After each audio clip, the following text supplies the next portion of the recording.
So hello everyone, this is Liza. Hi. And can you please briefly introduce yourself? My name is Liza, and I'm studying economics at the Vienna University of Economics and Business, and I am on my final year right now. So you're writing your thesis right now and Yeah. finishing all the courses, and here we can have a little show off of Liza's grades. So what's your GPA currently? My current GPA was 1.1 and 2. Yeah, so that's 1.12. Yeah, thank you. Yeah, so that's very high because a lot of people have now the anxiety, like, is it easy to get good grades, or do you need to get good grades, and like how strict are the professors and everything. So this video is basically for people who are about to start their studies at WU and are wondering all these questions, and Liza can clear them up because, well, she went through the whole thing. She's about to graduate. I must say that it's not really hard to have a good grade if your priority is to study. So, like, if you don't work, if you spend less time with your friends, and like you prioritize your studies, then it's not super hard to have high grades. Also, high grades is about a strategy. So there are courses math oriented, and for example, for me they are easier. That's why I took them in the first place. So now I have higher GPA, and I postponed courses like history of economics or law course, where I know that I need to learn a lot of material, and like there is a I'm not sure about myself in this subject. So since right now I need a high GPA for applying for masters, I prioritized courses that I'm more sure about. And also there is a difference between obligatory courses and specializations, because I think that on specialization it's much easier to get the highest grade, because you chose this specialization, so you're interested already, so you subconsciously invest more time, more energy, and like also you align yourself with this in terms of your professional goals or something like that. Professors are different. I think QM professors are really strict. I am really good at math, and I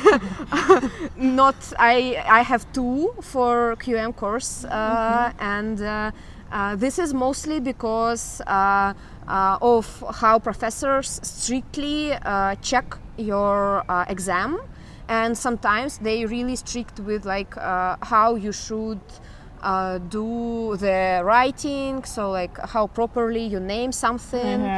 And this is the problem. But as I said before, on specializations professors are more chilled, and that's why it's also easier to agree on, for example, deadline postponing, or on exam re-evaluation or something like that. Yeah, because let's say if it's a project course, let's say it's an entrepreneurship and innovation specialization, and there is a project and there is no way you can make it on time, and the professors also know it because they supervise you, so they are aware of what's happening. We can get like a 2-day extension because, well, it's just physically impossible, let's say, because the project partners took a bit longer to send you the materials. So of course, yes, they're much, but in the mandatory courses, and yes, of course, you have to kind of meet all the criteria because everyone's taking them. And also in terms of grades, it's really sometimes it's really matters with who you are in a group with.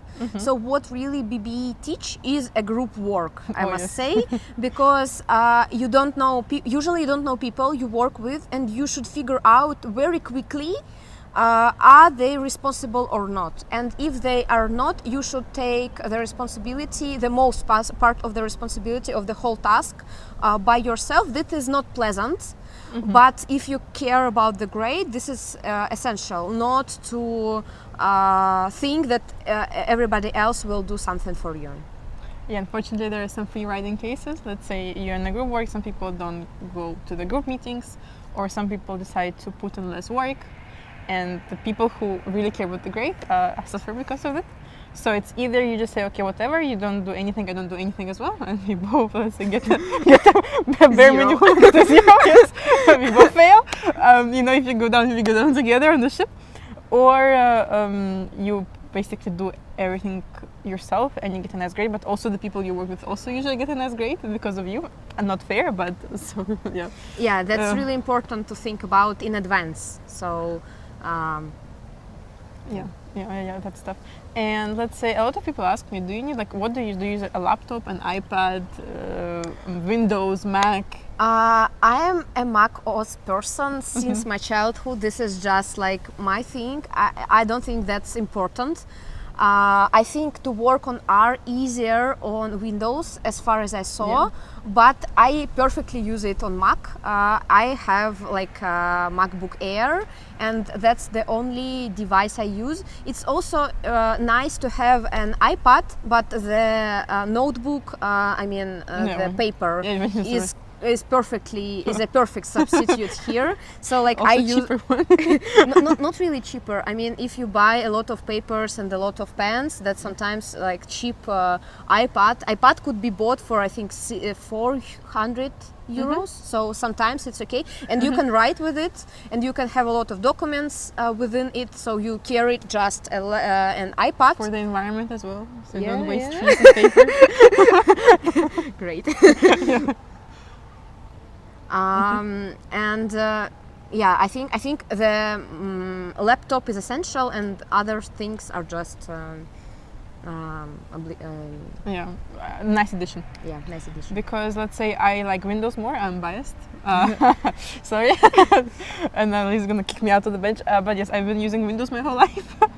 And then the thing is with Windows, yes, R is a bit more intuitive. I think there's like a few shortcuts you have to use, or like a few extra functions for Mac users for the R programming language. But also it's fine, like on Windows it's perfect, I think. And also a lot of other programs I just prefer it on Windows.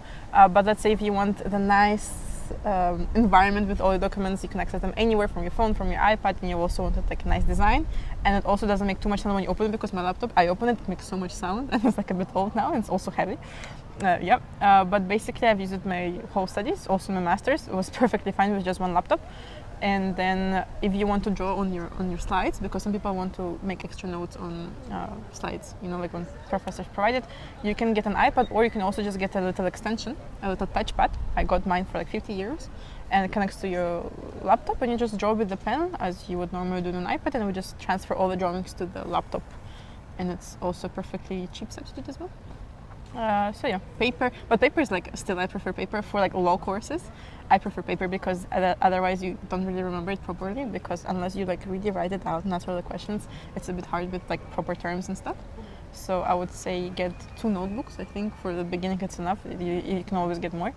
Get 1 calculator, that's essential, because it's Yes, calculator is essential. Get a scientific one, but without a graph saving function, without a function saving. Like there is like a little rule that it cannot have like a saving function of what you did before. I think that's the only restriction that they have. So please get like a normal scientific one, like not too fancy, but not like one like plus, minus, divide, multiply. That's not gonna help you. Because otherwise you'll have to borrow it from your classmates on the day before the exam. And what about course accreditation? Because Liza actually finished 2 universities, so she has a very high GPA, and she manages to finish both at the same time. What about course accreditation? Did you try to accredit courses before for WU, or how does it work? Yeah, I've been studying 2 universities at the same time, and it was really a problem to accredit math courses for this QM course, because QM course is a combination of like 3 courses I had at my university. So I tried to explain them that it's the same, but then they said that I had no group work component, and they rejected me. So sometimes it's not easy. As I said, QM professors are like very strict with rules. I don't know about other courses. I think I think I transferred something like macroeconomics or microeconomics, and also it's super easy to transfer free electives. Oh yeah, that's If you had some free elective in the previous year, you can full all the free elective section with the courses you had. So I did partly this. Yeah, you can any course, be it medicine course, statistics course. Yeah. Some people think even got somehow sport courses accredited. I don't know, but yeah, free electives is the chillest part. I think you can also get your core subjects from the other uni to the free elective here, no? Yes. Yes, so whatever you want, if you just want to close a chapter and don't want to take them at WU. Okay, so here's the two options, right? Either you study somewhere for 1 year and you want to, or 2 years or whatever, or you're studying parallel and you want to... I mean, you should get the grade in 1 year before, not max, because otherwise it's not count. Ah, so your grade for the course has to be fresh? Yes. So it cannot be like from 5 years ago? No. Ah, okay. That's a good because I think it worked before with whatever duration that's passed, but maybe now they're a bit more strict. I don't know. But Maybe I just was very late with the courses because I did it after 1 year, and after 1 year they said to me that like it's too. So you forgot everything that you learned. So we cannot say no. You have to learn it again. But yes, with accreditation, just please reach out to professors. I think on an individual basis, like for each course, you have to reach out to the professor.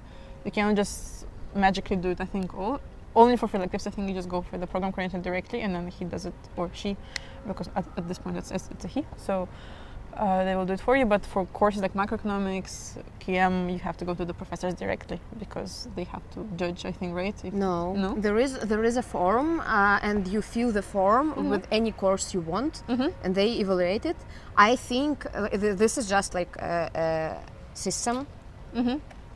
Because I've heard like some people ask the professors directly, but if there is a form that works for everything, great. Do you have a link to it? They changed it. So like you should Google something like free electives, course recognition, and there will be a link. So like I can share the link after. Okay. Yeah, we'll just put it in the description. Like you don't have to remember the whole thing now. And let's see, was it hard for you to mix both studies at the same time? Yes. Yeah, kind of. Yes, it was hard. I mean, the last month was the best month in my life because I had no studies at all. But before, I think I was squeezed as a lemon, and it was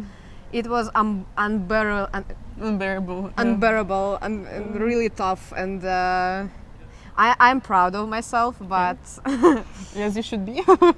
but no. If you need my advice, I advise to study for what you need to study. If you need to study for a career, then just go on internships as soon as possible and don't think about your grades at all. If you study like for education or for masters afterwards, or I don't know, for like if you need your grade and your education, then put all your effort into one program. Don't try to do everything. I had my circumstances, but usually it's better to have just one program and to combine it with some, I don't know, clubs. For example, there is Vutis thing of finance, or also Uniforce Consulting. Yes, and with like internships or volunteering or learning the language. So all this interesting stuff, you just combine it with your main education, and it's much better than trying to, I think, get into educations at once. Yeah, because Liza also worked there. Just so you know, like this is a promotion of myself. Actually, I'm searching for work. If you want a startup girl, open to work. Open to work. Like open now. This should be the closing. So basically, yes, like she also worked at WU as a research assistant. She worked also. No, I'm working as a research assistant. She's still working. She's also worked at the other university as well. So yeah, really smart girl. Really proud to be your friend. Oh, we need a room, my dear. Well, yeah. Smart girls are my type. So yes, 1 second. I will just fix the camera because I think it just went a bit down. Basically, So it's possible, as you can see, to mix 2 programs and 2 jobs. Or I don't think we really want this. Yes. Liza's very happy. Look. Right now I look happy, but I'm dead inside. Yeah, because now it's August. So yes, this is very productive. So don't be afraid to reach out to professors, because some people think they're super strict. I mean, they are with checking, but they're pretty open. No, professors usually very nice. I mean, they're just people. They like if you're a nice person, that probably they're the same. If you're like not really nice person, probably you could be. You can talk and agree about something. So they are the same. Yeah, they're pretty nice. Like so far, so like I've never had we had a little discussion with professors when the project course wasn't going where it's supposed to be going, and they couldn't understand our perspective and we couldn't understand theirs. So it was like we sent a long email and then we had a call with them about it, but they once Bye.